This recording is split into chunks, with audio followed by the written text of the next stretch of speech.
tenía 9 años y tengo todo eso metido aquí como estoy viendo ahora.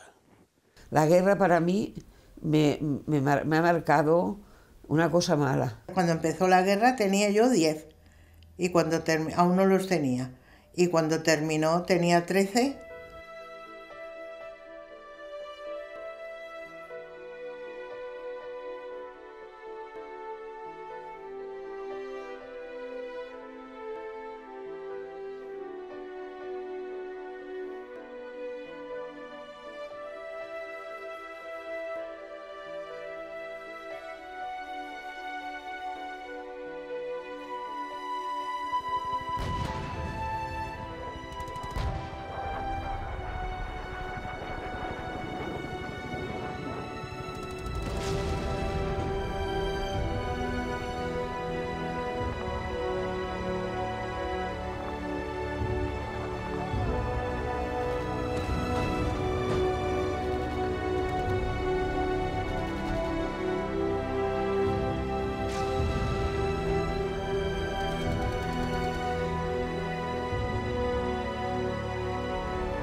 Todo el mundo se conocía.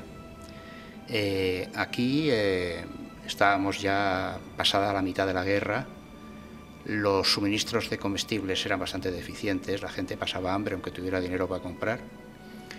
Y en ese día, pues da la casualidad de que llegan por un lado unos barcos de pesca con sardina y por otro lado, procedente de la Vega Baja, unos cargamentos de hortalizas, sobre todo alcachofas. Se corre la voz. ¿Y qué pasa? Pues que todas las amas de casa, con sus niños pequeños, la gente mayor acude al mercado porque los hombres jóvenes estaban en el frente. Y prácticamente nada más que habían ancianos, ancianas, chicas jóvenes y niños pequeños. Porque no teníamos nada. No teníamos nada. Unas colas, madre mía, para conseguir un poco de algo de comida. Ahora que yo soy mayor y he tenido hijos y nietos, pienso lo que habrán sufrido mis padres. Ahora es cuando lo pienso, eso de levantarse por la mañana y no tener nada que dar de comida a tus hijos, eso es horroroso. Yo me sentaba en la puerta de mi casa y me compraba puritos de regalicia, compuesta de un carrito. ¿Sabes lo que es regalicia compuesta? Unas varitas negras. Me compraba y los tenía sin la mano.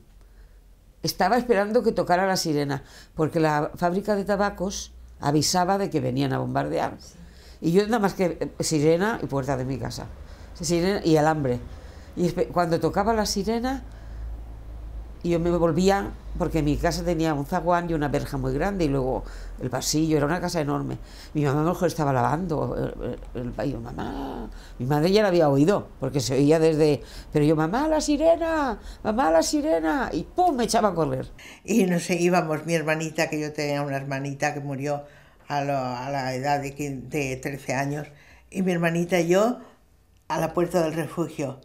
Allí nos comprábamos una peseta de naranjas y pasábamos allí. Y así se cogía, sonaba la sirena, pues ya estábamos en la puerta y nos metíamos dentro, ¿comprendes? En el refugio de la Plaza del Carmen.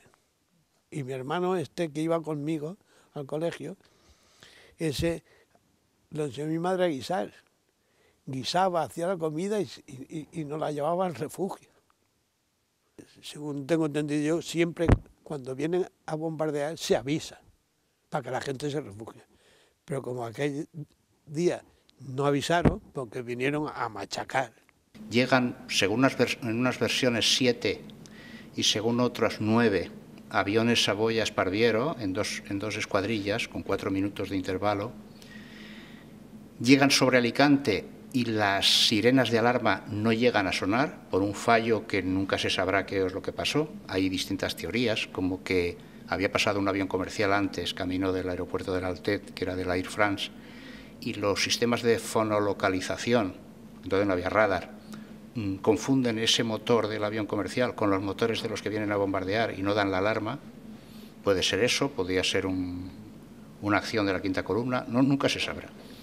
Entonces a mi padre, precisamente ese día le tocaba y estaba malo, porque estaba constipado, y mi madre le dijo: Baltasar, quédate tú y me voy yo. Si mi madre va, mi madre no muere, porque mi madre era muy miedosa, se metía enseguida a donde podía. Mi padre no, mi padre era de los que decía, no se movía, cuando veía bombardear no se movía del sitio. Dice: yo si tengo que morir, la bomba que se va a mí vendrá a buscarme, yo a buscarla no haré, porque a ojo estoy aquí, me voy corriendo para allá y me encuentro la bomba. Y así fue, la bomba cayó encima de él, pues prácticamente lo hizo a pedazos. Y en eso, mi padre dijo: no avisó la sirena. ¿Qué es esto? ¿Qué pasa? A los que veían, ¿qué pasa? El mercat, mi madre se había ido al mercado. El mercat, Manolo, el mercat. Pasaban llorando y corriendo la gente.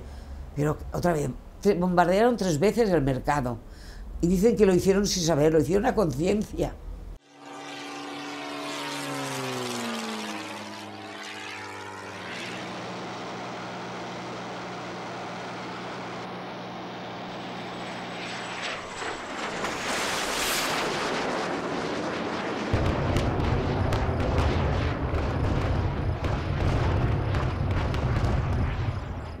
El 25 de mayo a las 11 de la mañana, aquello fue una locura. Y eché a correr, y que yo sabía dónde corría. De ver tantas cosas, ¿sabes? Y yo iba solita, mi mamá estaba por otro lado, y yo solita. Y por ver esa locura empecé a correr por la calle Calderón, para arriba, para arriba, para arriba, para arriba, como pude. Y amanecí en el castillo amanecí. Cuando yo recobré conocimiento, no podía salir.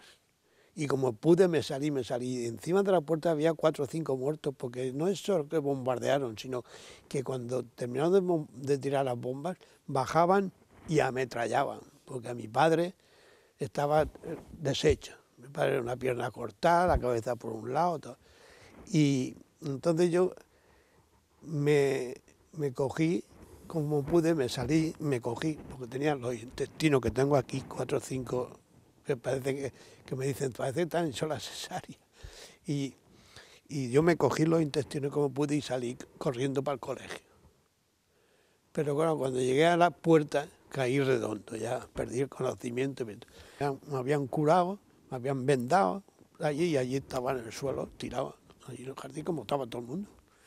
Y entonces este carabinero me cogió en brazos y me metió para adentro. Y me metieron en una habitación que era de mujeres, todas mujeres. Y había una niña que tenía los brazos cortados y las piernas. Y me pusieron en la misma cama esa niña. Y ahí pues me quedé, la niña murió, que yo cuando voy al cementerio, como sé dónde está enterrada, voy a verla siempre que voy al cementerio. Y entonces yo veía a mi madre de luto y dice: mamá, ¿y el papá que no viene a verme? Y mi madre decía: el papá está herido como tú, está en otra sala, cuando él se ponga bueno vendrá a verte. Y mi padre estaba muerto. Alicante es la última ciudad que toma Franco. La guerra civil acaba en el puerto de Alicante con 12.000 refugiados que no consiguen coger un barco. Hay una historia muy hermosa sobre un barco inglés, el Stanbrook, cuyo capitán mete 3.000 personas en un barquito pequeño y las saca, porque fue un héroe y un santo ese hombre, se jugó la vida y él no participaba de la guerra. Pero la mayoría se quedaron en el puerto. Claro, Alicante era una ciudad de tradición hondamente republicana, muy de izquierdas. Todo eso que hace, aquí muere Miguel Hernández en la cárcel. Aquí habían fusilado a José Antonio. Y cuando estalló la guerra, salían de ahí los camiones con los milicianos, pero con las personas que se creían que se iban a ganar la guerra con una ilusión y se ponían los camiones, así el camión, y pedían colchones, a la gente colchones, y ponían los colchones así en los camiones, porque decían que eso era como si fueran camiones blindados. date cuenta. Y los coches así, y nada, y todos cantando, milicianos cantando con las banderas, se iban como, ¿para qué? Y entonces yo, bajo eso, como eso vi, cuando se fueron, porque eso me acuerdo que lo vi perfectamente, ¿sabes? Pues me creía que al regresar, regresarían igual. Bajo la ignorancia de eso, decía, pues vienen igual que se fueron, vienen los soldados con esa alegría, que la guerra se ha terminado, y ahí no se veía ningún español. Y mi marido, que entonces yo ni lo conocía, pues él fue la última quinta que movilizaron. Movilizaron a chicos de 18 años con abuelos de 40 y tantos. Y fue la última eso que movilizaron. Y a mi marido, que se llamaba la quinta del biberón. Claro, y mi marido estaba en esa quinta y cuando me vino, él se vino desde Teruel, andando a Alicante. A un pueblecito que estaban sus padres, La Nucía, ¿sabes? Y menos mal que él conocía allí en el pueblo y se le ocurrió, porque si te se ocurría venir a Alicante, te metían enseguida en la plaza de toros o en los castillos encerrado. Yo ya estaba en la puerta de mi casa más triste que nada del mundo, porque mi padre no cambiaba. Estaba el pobre implorante. Y yo estaba en la puerta allí así. En eso, yo vivía aquí en la esquina del Alcalá Galiano, por la calle Sevilla, luego viene Aspe y luego mi casa. Y el cartel estaba en la puerta de mi casa, colgando de un cáncamo, con una cadenita, que estaban entonces los carteles así. Entonces el coche iba lleno de italianos, pues fueron los italianos los que entraron en Alicante. Los que entraron en Alicante, los de ¿cómo se llama? Mussolini, que le dejó a los soldados. Entonces, cuando llegaron a la puerta de mi casa, se paró. Y era un coche de esos que son las películas antiguas, todo lleno de soldados, con el fusil, iban de pie así. Paró allí, bajaron, y llevaban sacos de naranjas. Empezaron con naranjazo limpio a caer de la República y lo tiraron al suelo. Aquí había un miedo terrible. Aquí ha habido personas de 80 y tantos años que aún me han dicho: yo le voy a contar mi experiencia, pero no diga quién soy, no sé que dé una vuelta a la tortilla y aún me la cargue. Esa persona con 90 años había pasado toda su vida miedo y seguía teniéndolo. Mi madre de vez en cuando se despierta con una pesadilla todavía de las bombas cayéndole encima.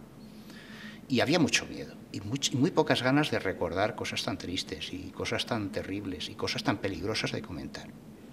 Y así es que... Pero en fin, todo se pasa.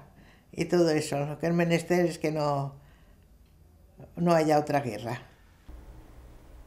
Guerra es odio y exterminio entre pueblos y naciones, devastación y dominio impuesto por los cañones. Es la barbarie horrorosa, catastrófica y atroz que al hombre convierte en cosa y en instrumento feroz. Y por ser así la guerra, lleva impregnado en su seno, cual víbora, su veneno para dejarlo en la tierra. Odiemos siempre la guerra.